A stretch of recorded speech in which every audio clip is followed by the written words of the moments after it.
तर रोहित पवारांनी या अधिकाऱ्याला ज्या पद्धतीने झापलं त्यावरून आता सामाजिक कार्यकर्त्या अंजली दमानिया यांनी त्यांच्यावर टीका केली आहे, त्यांना लक्ष केलंय. पाहूया.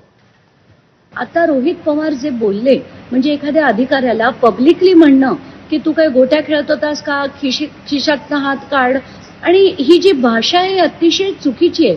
तुम्ही त्यांच्यावर कारवाईची मागणी करा, तिथे धरणं द्या, त्यांच्या विरुद्ध बोला, सक्त शब्दात बोला, पण हे कुठेतरी चुकतंय असं मला वाटतंय आणि याच्या पुढे ही भाषा खपवून घेतली जाणार नाही.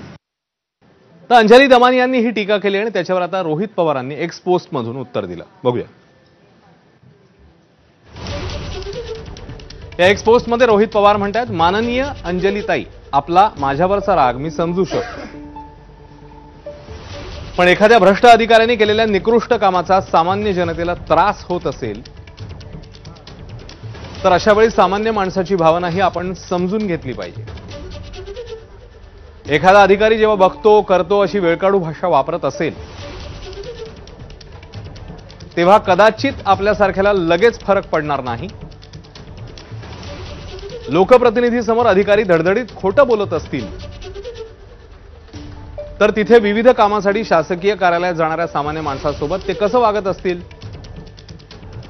याची कल्पना करा.